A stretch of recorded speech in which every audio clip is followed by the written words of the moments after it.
Have you ever found yourself in a position where your body is absolutely screaming at you to slow down, and yet you feel like you can't until you get this thing done, or until you get there, or until you get that thing dealt with? And maybe it's a feeling of exhaustion in the background, or overwhelm, or thoughts that loop in fear, or this feeling like there is a flare brewing beneath the surface. I know I have felt that feeling many, many times. Or maybe it's a loud symptom that you know is asking for your attention. However, you find yourself overriding that feeling and pushing ahead anyways, because it just feels like there's way too much to do, way too much on your shoulders. And if you slow down or stop, it feels like it's just all going to fall apart. I know this feeling very, very well. And if this is resonating with you, you're in the right place. Because in this video, we're going to talk about what is actually happening here and what you can do about it to actually break this loop. Because what I have found is that it's not because you aren't disciplined or organized enough, and it's not because you have way more on your plate than everybody else and you are somehow failing, and it's not because you don't have enough space to rest. What I've found is that there are often two forces or patterns that are keeping this feeling and loop alive. And once I started to understand them in myself, not only was I able to completely shift my understanding of what my body was actually communicating with me through my symptoms, but it actually started to create a whole lot more spaciousness and ease within my life. So come on in and let's get into it. So, the first force is an external pull because there is some sort of belief or imprint that your worth, your safety, your belonging, your security is something that you need to seek, chase, or earn outside of yourself. Whereas the second force is more of an internal resistance to slowing down out of this subconscious fear of what you might meet or need to feel within yourself if you do slow down. So, both of these forces are pulling or pushing away from here. The first force is an external pull to pull our energy outward, whereas the second force is a push away from here, because with either of them, here isn't enough and here isn't safe. And we can look at that on the mental level, looking at the beliefs involved. We can look at this on the nervous system level of not feeling safe innately in the here and now. And we can also look at this on an emotional level. And we are going to do all three of those things with each of these forces, starting with the first force or pattern, which is essentially driven by this unconscious belief that you need to earn your worth and or safety. And it's really important to understand here that worth is almost always tied to safety. Because, first of all, most of the beliefs and conclusions that we have made around what we need to do and be to be worthy, and the certain parts or traits within ourselves that are not worthy, were formed in relationship with others. And really, they're tied to our relational value. And secondly, most of these beliefs were formed way earlier in life, where we were essentially dependent on our family, on our community, and caregivers for our safety and survival. So anything that threatened connection with them or belonging with them actually threatened our safety, security, and survival. So even though we can look at this through the lens of worthiness, it often goes much deeper into belonging, security, and safety. So, to illustrate this pattern, I want to share a personal story with you because it can be difficult to see ourselves in this pattern when we're in it, and we can often mistake it as our personality. For most of my life, I considered myself to be this very driven, ambitious, high performing, high achieving person who was very organized, who could hold a lot together. And this started really, really early. I remember my mom telling me that at like 1.5 years old, I was reciting nursery rhymes word for word. And in school, I was getting good grades. I was on the honor roll. This translated into my post secondary school and even my first career choice, which was this esteemed career in public accounting and external audit, where I was working at this big public accounting firm in downtown Vancouver. And I had felt like I really made it and I was successful. And yet, all throughout my experience in post secondary and through my work experience, I was having pretty loud symptoms where every year or every 2 years, I would have this really loud flare that would either take me out of school or take me out of work. And I would be on disability for months at a time. And when I look back, oftentimes that really big flare of symptoms would actually be preceded by symptoms that were a little bit quieter. Either I would feel that I was overwhelmed or exhausted and I would just keep pushing through, or I would have these weird symptoms start to appear within my body. I would have this swollen lymph node or this swelling in my hands or in my feet, or I would feel inflamed, but I would just override it and keep pushing through because I was so determined to do well and to not disappoint anybody. And what I didn't realize is that both my worth and my identity were so incredibly attached to my performance and what I did and how I showed up for others and performing well to the extent that slowing down or stopping or taking a break actually felt threatening to my identity and somehow threatened my belonging, my connection, and my safety, such that I felt like I needed to keep going and keep striving and keep pushing ahead in order to have relational value, in order to belong, in order to be worthy of love and therefore safe. Meanwhile, that loop, that belief, that pattern in and of itself was actually unsafe. And it was actually threatening my safety, which I saw after the fact because it would actually completely take me out and I would be in the hospital.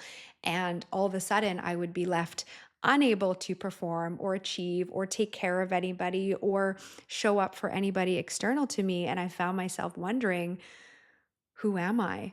Who am I when I am not doing all of these things? And it was incredibly uncomfortable for me to actually have to sit in stillness and to receive support and to receive help and to not be able to do all of these things. And so, what I realize is these things that we believe to be our personalities are often conditioned survival responses in order to belong, in order to earn worth and safety. And so when I look to the symptoms that I was experiencing, whether that was the warning symptoms such as the exhaustion or the little areas of inflammation within my body or the very loud symptoms that came along with my flares, it wasn't that my body was attacking itself or faulty. It was actually communication. It was the pattern interrupt that was there to get my attention, to invite me to stop, to actually look at how I was going about my life and how I was moving forward and operating because it wasn't actually in alignment with my truth and it wasn't supportive to my well being. So, now let's talk about where this pattern actually comes from, how it is created. And I think this is a really, really important part of understanding the pattern from a place of compassion and neutrality, because so much of the time we can judge ourselves for being in this pattern. Like we can't figure out a way to organize or manage life. And why are we so overwhelmed? And how is everybody else doing it? And now there's this pattern within me that is somehow feeding into my symptoms. And that's a whole lot of weight and pressure and self blame essentially to carry. And what I really want to say is these patterns are not your fault. I'm going to say this again. This is not your fault because as I have traced these patterns back through my experience and as I have supported women in doing the same, I have found that they often originate at three different levels, and the first two might actually surprise you. Because the first place that these types of patterns originate is actually inherited through our familial lines. And I've had conversations with my mom. My dad passed about 6 years ago, but what she has shared with me is that they didn't really have an off switch. They didn't really have a dial to turn it down a notch, and they were often showing up extra, doing everything they could to pay down their mortgage and to make it. And they came from families who immigrated here who were alone and trying to make it on their own. And things were somewhat scarce. And so those beliefs that get passed down through familial lines and those nervous system imprints that get passed down are things that we inherit as well. We don't only inherit physical traits from our parents, we also inherit those beliefs and nervous system patterns that are essentially wired biologically within their systems, within their DNA, which then gets passed on to us. And not only does that get passed on, but it is also then informing our parents' value systems and what they praise us for, what they validate us for, and what they might shame or disapprove of within us, because ultimately they are trying to protect us based on their own experiences and conditioning.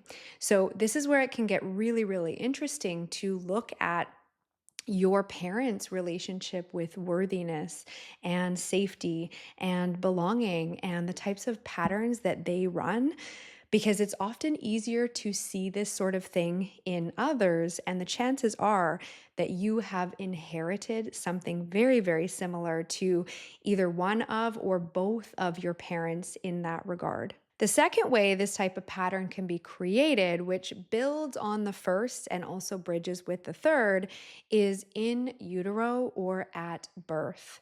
So for me, I was born breech, which, if you don't know what that means, it means butt first. And so when I came out, my hips were dislocated. It was painful. My root was essentially fractured from the moment I came into this world. And if you're not familiar with the chakra system, the root chakra, or the base energy center, governs our safety, our security, our belonging, as well as our connection to our family and our ancestors. And so that was fractured upon birth. And I know it might seem a little bit out there to be tracing this all the way back to birth, because how could something that happened so early impact these types of beliefs and imprints? But for me, I've actually done healing work all the way back to that, because that core feeling of I'm not safe and I can't trust the innate intelligence of life, and life is painful. These are core imprints that were actually formed very, very early for me at the beginning. And not only that, but because I was in pain, I needed a lot from my parents, and it was a lot for them. And this orientation that I have, that I'm not safe, that life is painful, caused me to need a lot, to be quite clingy to my parents.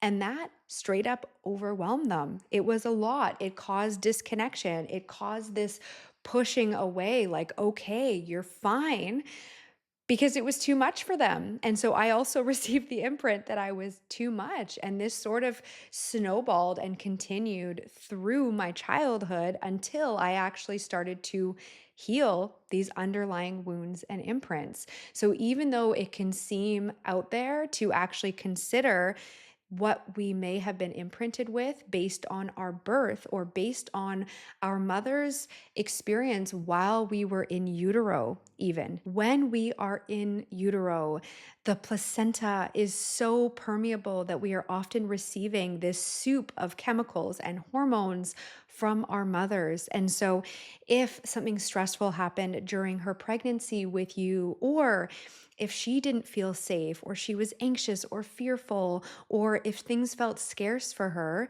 that's something that is actually passed through the placenta and informs our threat perception and how our nervous system is wired and how safe we feel before we even come into the world, before we even develop specific memories that we can trace any of this back to. Now, the third way that this type of pattern can be created is through our conditioning, which is probably the piece that you are most familiar with. And this is essentially to say that we are innately wired to do and express more of that which is validated and praised and loved by our parents and caregivers.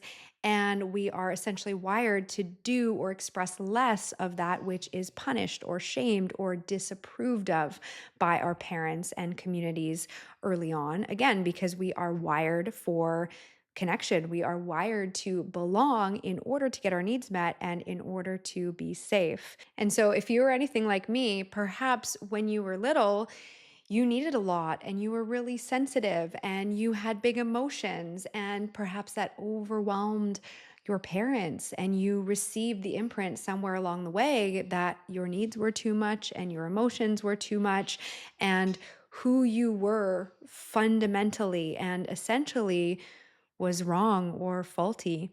And maybe there was something else that you did that you received validation and praise and what you perceived to be love for.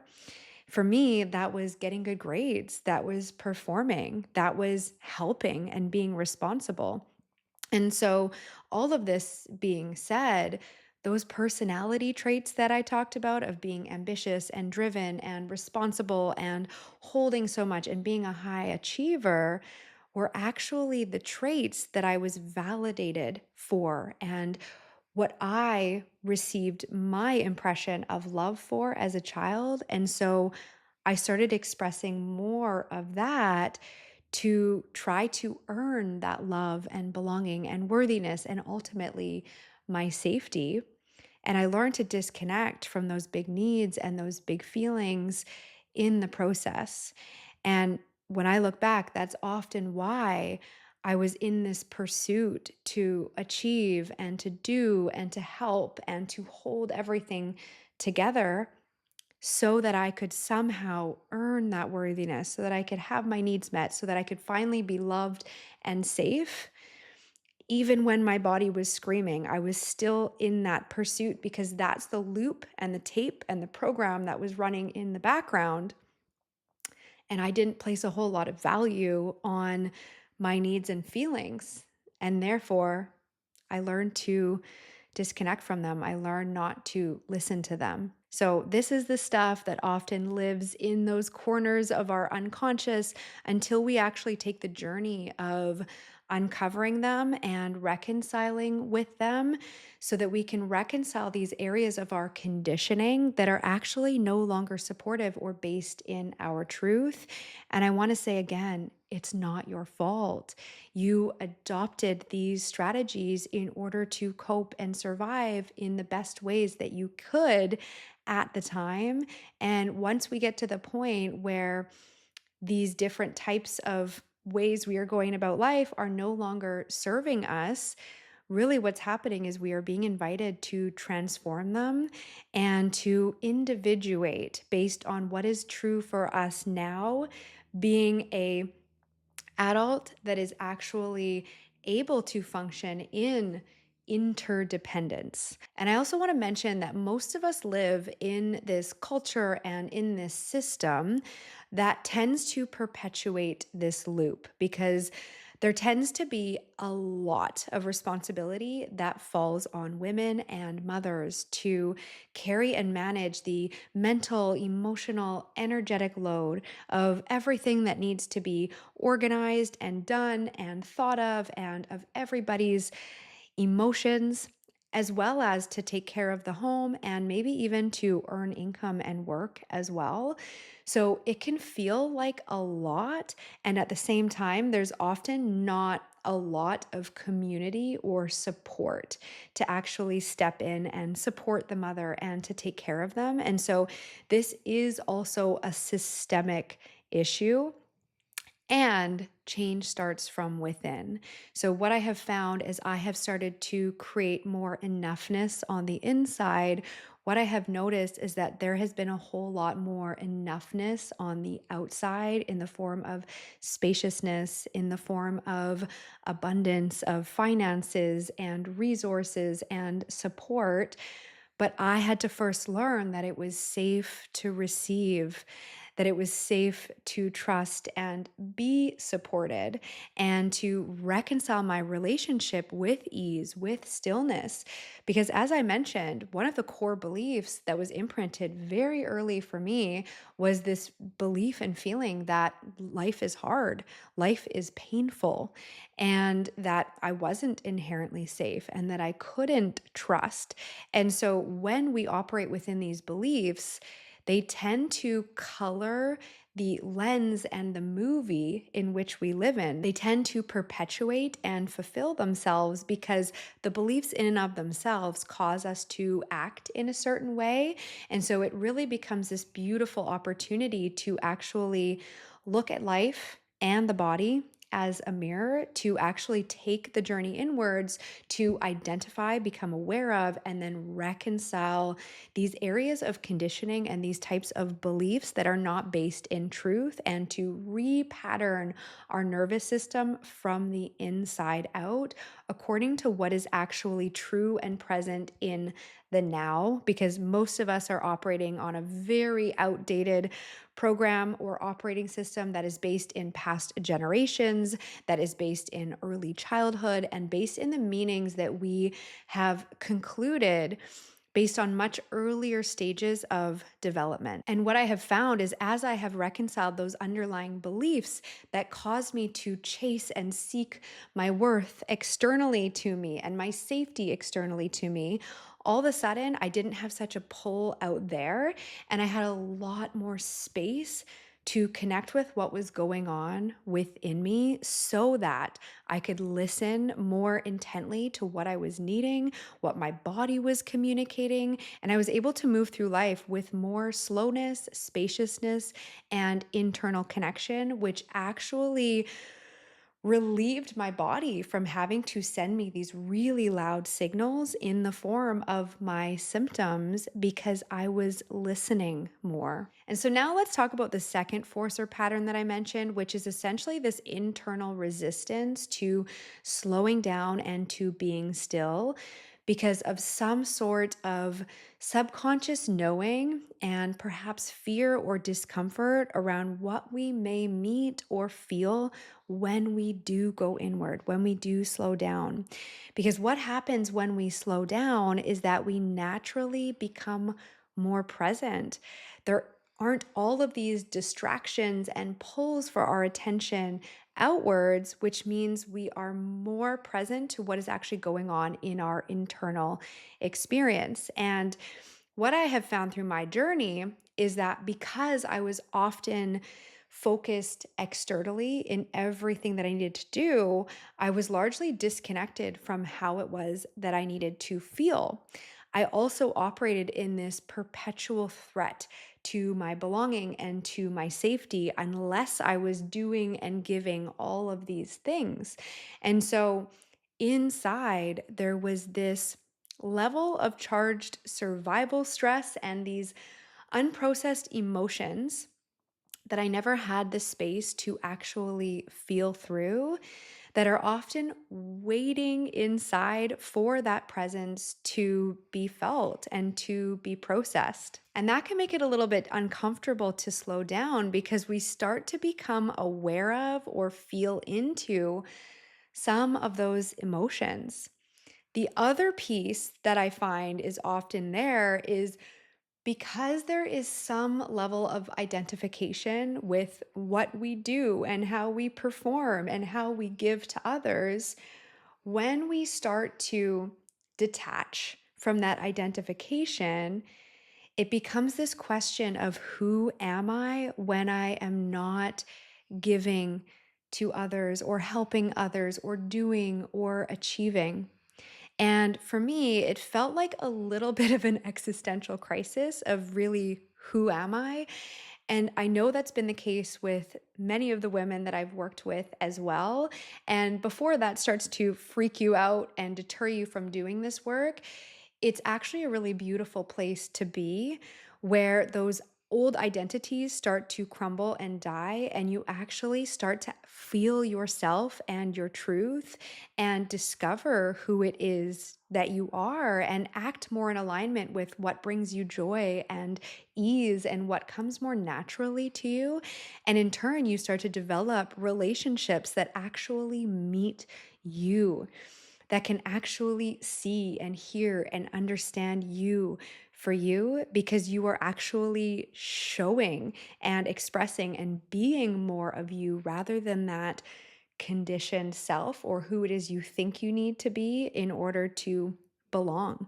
So, yes, it can be somewhat uncomfortable because there can be this grief that emerges around all of the ways that we might have overridden our needs and ourself and our inner knowing in the past, and all of the ways that we have adopted this conditioning so early to the point that we really had no say in whether or not we were going to take that in, even though I think on some level our soul's lessons are tied into the very conditioning that we inherit and receive both directly and indirectly through our earlier life. And so, really, what the invitation is to create the nervous system capacity to be with what is present in here when you do slow down, so that it feels safe to slow down.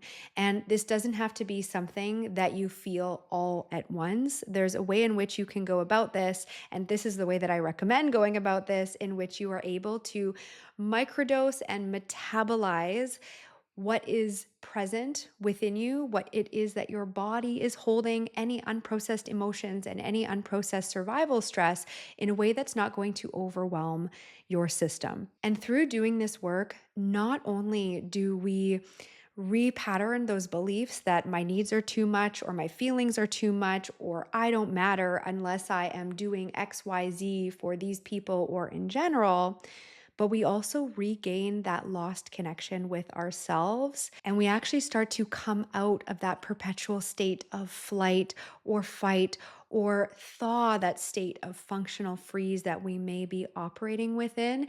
And essentially, what this cultivates is a sense of safety right here in this body, in this moment, in this state, right where we're at. And all of a sudden, it becomes a lot more safe to have more slowness, more spaciousness, and more ease here. So, if you've been experiencing loud symptoms and you can feel that your body is screaming at you to create more slowness and spaciousness and to rest, but that hasn't felt accessible or safe, I hope this helps you to understand why. And now I want to leave you with a tangible practice that you can actually utilize. So the next time you feel yourself in that state of pressure or urgency to do more, or in that story of, I need to do all of this and then I can rest, because spoiler alert, because spoiler alert, there's always another then, and then another one, and then another one. You get it? Is to simply pause and to first notice that you are in the pattern. And secondly, either do some journaling, send yourself a voice note, ask yourself these questions, and notice what comes up within your body as a result. So, first, you can ask yourself, what am I actually chasing? What is it feeling like I need to do? And what is the feeling that I believe I'm going to create by doing that thing? So maybe it's a sense of worthiness, maybe it's a sense of security or safety or enoughness. And notice in which ways you can cultivate that feeling here and now. So maybe it's by noticing all of the things that you already do have, and all of the connections that you have, and all of the ways that you're safe right here and now. And the second piece would be asking yourself what it is that you are running from. So if I couldn't do more in this moment, what would I have to feel? And actually cultivate some space for you to feel that, either through journaling or again through the free guided rooting practice that I've linked below. And what you might find is it's a sense of insecurity or unworthiness or insignificance or I'm not there yet or oh my gosh, I don't feel safe. And simply giving yourself the space to feel through some of that, to hold yourself through some of that, usually largely shifts through that internal state of pressure and pushing and striving that you've been feeling. And usually, what emerges is a whole lot more internal connection, safety, spaciousness, which often translates into a felt sense of more spaciousness and safety on the external as well. And if you feel like this is something you could utilize support with, these are the exact types of themes that we explore with support in community within my signature immersion, Rooted, which is designed specifically for mothers experiencing autoimmune or similar systemic symptoms to actually understand what it is that your body is communicating and expressing through those symptoms and to equip yourself with a proven roadmap on how to continue delayering and transforming the very types of patterns that we are discussing here in this video. And let me know below in the comments what landed for you here, what you are finding to be helpful in terms of interrupting that loop and that pattern, what you're finding to be challenging, and if you have any further questions. I also invite you to subscribe if you haven't already, and I will see you in the next one. Whew, I can feel myself going really fast inside, so I am just going to take a moment. So, as I am filming a video about this pattern that pulls us externally into pressure, performance, doing more, and simultaneously disconnects us from ourselves, that very pattern came up within me right here. And yes, this has been a pattern that I have become very intimate with within myself. And so when I felt that pressure going on in the background and that subtle quickening to speed up, that was my cue to pause. And so here I am bringing my awareness and attention into my body and coming back into presence with myself. And when I did that, I could feel this subtle shakiness going on within me. I could also feel a lot of heat moving. And so I just sat with it and witnessed it. And I had a little chat with the part of me that felt like I needed to perform and to do this well and to do this perfectly, of course, because I want to provide value, but also because I was scared of rejection, criticism, or being not enough. And so I just took this moment to validate myself, to come back into perspective that I am here sharing this in service to help, and that I see my value and that I understand what I am saying and that I am learning and that I am proud of myself. And that if anybody else is judging me, it's probably because of their own internal judgment towards themselves that is being projected onto me. So I thought I would include this here in this video to show you what it can look like in real time to pause and interrupt the pattern. Of course, we first need to see and identify ourselves in it so that we can be aware when we have moved into that pattern. And then it's that simple micro moment and choice to pause, to actually reconnect inwards and to see and feel through the dynamics that are actually going on and coming up so that you can shift outside of the pattern. Of course, in real time, this has looked a lot messier and more emotional for me at other times, but in this moment, it was really quite simple. And in working with mothers, I really want to share that it doesn't have to be complicated.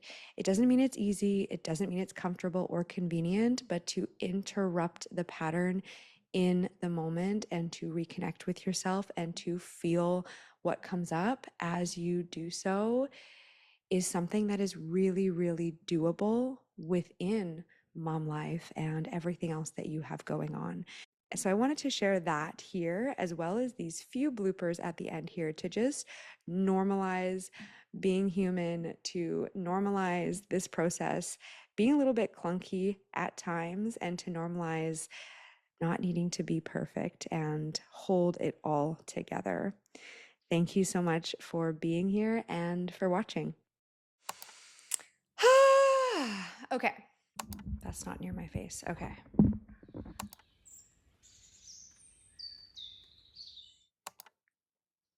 It's kind of gross. Oh, I'm not even looking at the camera. Oh, geez. Okay.